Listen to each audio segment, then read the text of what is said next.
Hey guys, welcome to the Field of 68 YouTube channel. If you like what you see here, hit that subscribe button and you'll get more college basketball content just like this.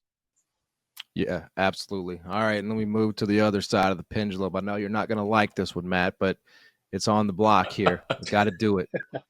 Got to do it, brother. Biggest disappointment. John. So here's what I'm going to. You know my biggest disappointment. Disappointment, and I know you're not going to like this. My biggest disappointment is that this is the last year of the Pac-12. That's my biggest disappointment. I can't go one team. I'm not going to say Michigan State. Well done. I'm not going to do that. Well, this is the last season of that league where you have rivalries and it means something. And Arizona and UCLA and battling against each other. And it's late night college hoops. It gives us something to watch when we're up late at night as coaches, when we're worried about how we're going to guard a pick and roll the next day or whatever we got to do. And the only thing we turn on is on the East Coast is Pac-12 college hoops, and we don't have it anymore.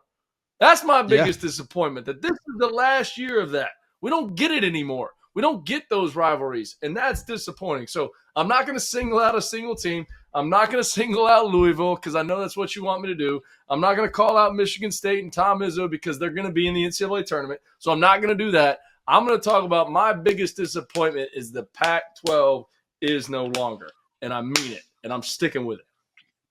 Well, you know, we might be able to add a league to this really soon in the ACC. I mean, it may not. I mean, I don't know if RC if you're up on your ACC news, bro, but it's getting a little. The ice is getting thin in the ACC. What are you talking about? I don't. Florida State wants out. Clemson wants out. Everybody wants out, man. Things about to crumble. Listen. That's a whole. It's gonna crumble for everybody because in a couple of years, if not next year, football is just gonna go off and do their own thing, and just stop all this foolishness and let the rest of the collegiate athletic sports just come together and just play together and just let football go do its own thing. I think everybody's talking about it. We're not talking about football now, but that's a whole other thing. I'll say this: my disappointment so far, like I said, it's still early in the year. I think Michigan State's low-hanging fruit. I think it's easy to say those guys early.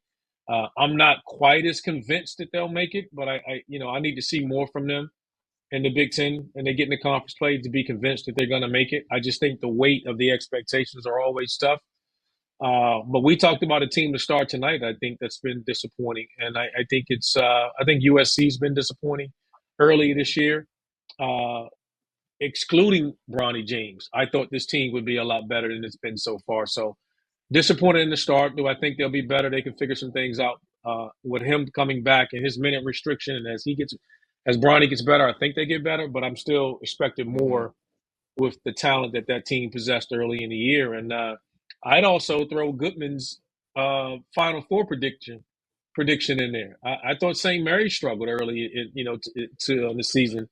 And was a little bit of a disappointment early on. So, I'm disappointed there's some teams that have some work to do.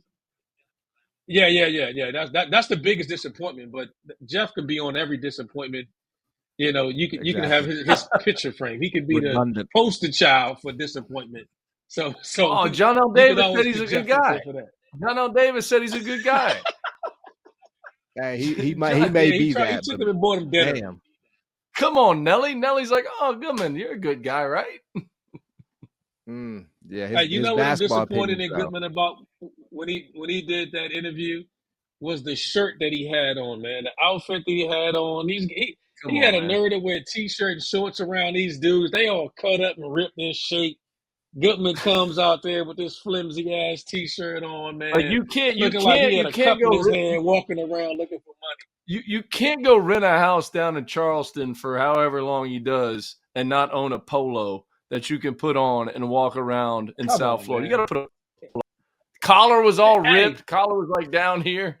Hey, look, and at least get some sun, man. Get tan before you go out and walk around to those guys on the beach. He's walking around, no tan, like he's been in Boston all year.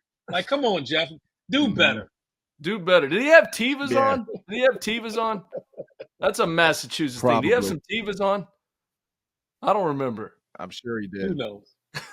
I will say though, for my for my pale brethren, it's not easy for all of us. Some of us, like when I try to get the sun, I just turn red. I don't get tan. I turn red. It's just I'm cursed, man. I'm cursed. Hey, Joe, we maybe gotta Goodman ask you who's been your disappointment? Yeah, Who's come been on, your man. team? Who would you add? Creighton, Your biggest surprise and your it's biggest been disappointment? Creighton. It's been Creighton. And the reason I actually got a chance to look at them up close in Vegas against UNLV. Now UNLV got boomed back that day because of the transfer thing, so that definitely gave them a boost. But I expected a Creighton to take a real step this year, coming off that Elite Eight last year, and they got out tough by San Diego State in that game. And the same things keep happening. When they get up against these Mountain West type of teams that are kind of constructed one way, whether it's Colorado State, whether it's San Diego State, whether it was UNLV. They're going to really struggle. Villanova the other night, right? Those teams that are sort of hallmarked by toughness and just punching you in the mouth. Like, when is Creighton going to punch back when they get in those kinds of games? And I hear the same argument and I get it. And it's true that they can shoot anybody out of the gym. But when you get in the tournament, man, it's not about that. It's about punching back. And to me, Creighton has not shown the ability to do that 2 years. And look, they made the Elite Eight, so it's hard to criticize them too much, but it's just like, okay, you're barely hanging on to the top 25 right now, and you haven't improved in this very specific area. Can you do that on the fly? We'll see if they make some changes, but Creighton would be the answer for me. Thank you for watching the Field of 68. If you've enjoyed what you've seen here, hit that like button, share this link with your friends, or check out the description for some other places that you can consume Field of 68 content.